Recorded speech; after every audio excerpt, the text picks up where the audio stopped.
materiais elastoméricos, ou elastômeros para moldagens. Os materiais elastoméricos utilizados para moldagem em odontologia são 4: o polisulfeto, o poliéter e os silicones de condensação e de adição.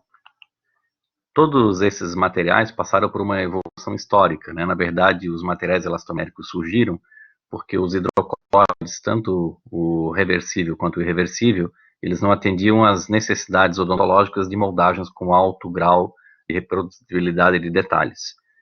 Então foram aparecendo primeiramente os polisulfetos, depois os silicones de condensação, o poliéter e por último a silicone de adição, que é um material que produz melhor fidelidade reprodutiva e é um material mais moderno que a gente tem para moldagem hoje em odontologia. Esses materiais eles apresentam tempos de trabalho e tempos de presa distintos e são afetados pela temperatura e pela umidade. Essa tabela aí que foi retirada do Australian Dental Journal, de uma matéria, né, do Australian Dental Journal, ela mostra que o polisulfeto é o material que tem tempo de trabalho mais longo, em torno de 6 minutos, quando trabalhar a temperatura de 23 graus Celsius. Os outros materiais, outros silicones e o poliéter, geralmente em torno de 3 minutos. Já o tempo de presa, que é o tempo que leva para o material endurecer, varia de 9 a 11 minutos entre o poliéter e os silicones, e os polisulfetos chegam a 16 minutos. Claro que se a temperatura for elevada para 37 graus Celsius, no dia de verão, por exemplo, esses tempos de trabalho se tornam mais reduzidos, porque o tempo de presa, tempo de trabalho e o tempo de presa se tornam mais curtos. Vamos começar a falar então dos polisulfetos, que é o primeiro material elastomérico da aula de hoje. O componente básico da pasta do polímero é uma mercaptana polifuncional, um polímero de polisulfeto, né? Esse material ele é curioso porque ele tem uma estabilidade dimensional muito melhor do que os hidrocolóides, mas ele tem um cheiro, um odor característico desagradável quando a gente trabalha com ele perto do paciente. Isso ocorre porque ele tem enxofre na composição e esse odor desagradável é liberado por causa do enxofre. Lembrando que o polisulfeto também pode ser chamado de mercaptana. Aqui na composição do material, a gente vê que existe um polímero de polisulfeto na pasta base e o enxofre que é responsável pelo odor característico, né? Já na pasta catalisadora nós temos alguns componentes, entre eles se destacando o ácido oleico ou esteárico, que funciona como um retardador do tempo de presa da mistura. A técnica de manipulação do polisulfeto, ela pode ser assistida num vídeo que eu vou deixar disponível para vocês no fórum. Mas é importante verificar que o fabricante tem o cuidado de colocar as pastas base e catalisador em frascos separados, com diâmetros diferentes em cada um dos frascos, para que a proporção de mistura se torne igual, à medida que a gente pega dois comprimentos idênticos, né, numa placa de vidro das duas pastas, da pasta base e da pasta catalisadora. Depois nós pegamos uma espátula metálica e fazemos a mistura até conseguir a homogeneização da mistura da pasta base com a pasta catalisadora. Exatamente como a gente vê aqui na figura à esquerda, né, do slide, onde a mistura já está bastante homogênea, porque nós não temos o predomínio mais uma cor marrom escuro, nem do branco. Ela já ficou homogênea, não tem veios esbranquiçados no meio dessa pasta marrom. Então ela já está no momento próprio para a realização da moldagem. A moldagem é sempre feita com uma moldeira unitária, então a gente faz moldagens individuais com o polisulfeto, e se usa um casquete, né, geralmente um casquete acrílico, como moldeira unitária. Esse material é colocado dentro do casquete, levado ao dente, e antes de retirá-lo da boca, a gente faz uma moldagem complementar com alginato.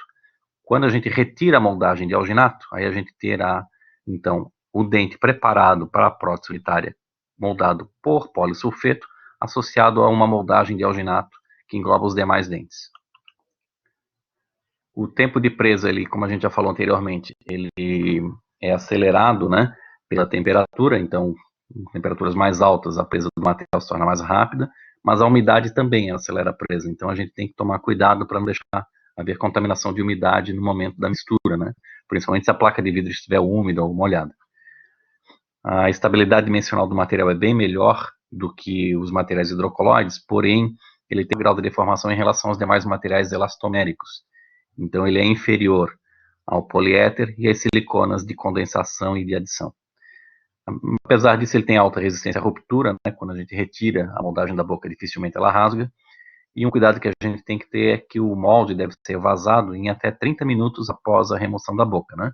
Para que a gente elimine essas distorções dimensionais do material. Posteriormente, a moldagem sempre é bom fazer uma desinfecção. Essa desinfecção ela é feita com 2 procedimentos. Primeiro você lava em água corrente para tirar resíduos de sangue e saliva da moldagem. Depois você pode botar a moldagem imersa, né, num molde, o molde imerso numa solução de hipoclorito de sódio. Como geralmente essa moldagem é feita e associada com alginato, o ideal é não fazer então essa imersão, e sim a pulverização do hipoclorito de sódio, né, sendo pulverizado sobre o molde depois de lavado, para que seja feita a desinfecção e em seguida o vazamento em gesso. Senão nós teríamos a distorção na parte da moldagem que foi feita com alginato. O modelo de gesso, então, ele é feito imediatamente após a moldagem, né? Lembrando que se for feita uma moldagem dupla usando a mercaptana, ou seja, o polisulfeto e o alginato, só pode fazer uma única moldagem. Caso seja uma moldagem feita exclusivamente com polisulfeto, sem usar o alginato, aí nós podemos fazer mais de um modelo, né? Sendo que modelos subsequentes sempre vão ter menor precisão do que o primeiro modelo de gesso obtido. O segundo material elastomérico empregado na aula de hoje é o poliéter, que é um material mais recente do que a mercaptana, que o polisulfeto. Ele foi introduzido na Alemanha na década de 60, e ele, de todos os materiais odontológicos para moldagem, né, os materiais elastoméricos de moldagem, foi o único desenvolvido exclusivamente para uso odontológico. Os demais foram adaptados de outras áreas do conhecimento humano. Uma característica do poliéter é que ele tem uma excelente estabilidade dimensional, porém ele tem um alto grau de toxicidade celular. Então, um cuidado que a gente tem que ter durante as moldagens é evitar que fiquem resíduos do material de moldagem no suco gengival.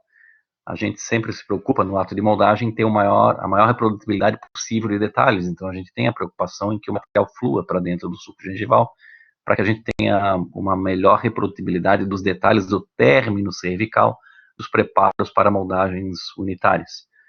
Mas a gente corre o risco sempre de deixar algum resíduo, né, do material de moldagem dentro do suco gengival. Então, posteriormente, a técnica de moldagem é fundamental que nós tenhamos o hábito de passar uma sonda clínica no suco gengival para retirar excessos desse material de moldagem. A composição do poliéter, então, ele é composto por uma pasta base e uma pasta catalisadora. Aqui eu coloco para vocês os componentes essenciais, lembrando que o polímero de éter está presente na pasta base. A manipulação ela pode ser estudada através do link que eu vou deixar para vocês no fórum, né? E mostra todo o procedimento, então, de manipulação da pasta. Para a desinfecção do molde, a gente usa o hipoclorito de sódio, 1%. Nesse caso, como eu não estou fazendo dupla moldagem usando alginato, estou usando apenas o material, apenas o poliéter, eu posso deixar o molde, né, imerso numa solução de hipoclorito de sódio a 1%. Mas nada impede também que eu continue adotando o mesmo procedimento que eu adotava com alginato, com agar ou com a mercaptana, quando feita na técnica da dupla moldagem, ou seja, eu faço a pulverização do hipoclorito de sódio a 1% após a lavagem com água corrente, né? Partimos agora para o terceiro material de moldagem, a silicone de condensação. A silicone de condensação é um polímero de polidimetilsiloxano. Ela é composta por um material pesado, um material leve e um ativador. O material pesado a gente chama de massa, o material leve a gente chama de pasta, e o ativador ele faz a reação de presa, né, tanto para a massa, para o material pesado, quanto para a pasta, para o material leve. As características da silicone de condensação são que ela tem baixa estabilidade dimensional, ela é muito hidrofóbico. Os mais modernos, nem tanto, está sendo controlado com o surgimento de novas siliconas de condensação. A questão da hidrofobia está sendo reduzida. Na sua composição, ela tem octoato de estanho. Isso aí é um fator ruim para a gente, porque ela promove uma reação exomatosa na pele, né, eczematosa. Então, é um cuidado que a gente tem de remover logo em seguida da moldagem, para que em algumas pessoas não ocorra essa reação eczematosa, principalmente quando a gente toca no rosto do paciente, né? É um material que tem boa reprodução de detalhes, ele não tem problemas de biocompatibilidade, como a gente encontrava no poliéter, e ele é de fácil remoção da boca, exatamente por ser um material elastomérico, né? A composição da massa base e da pasta base é o polimetilsiloxano e o silicato alquílico, enquanto na pasta catalisadora tem o octoato de estanho, que é responsável por essas reações exematosas. A reação química está descrita aqui nesse quadro, né, que eu apresento para vocês, mas chama a atenção que o enxofre proveniente das luvas de látex, eles afetam essa reação química.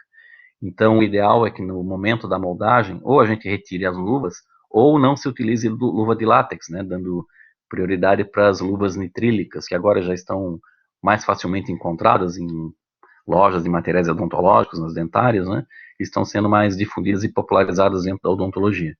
Porque todo o material borrachoso interfere na reação de polimerização da silicona de condensação. Então, a gente deve evitar o uso das luvas de látex.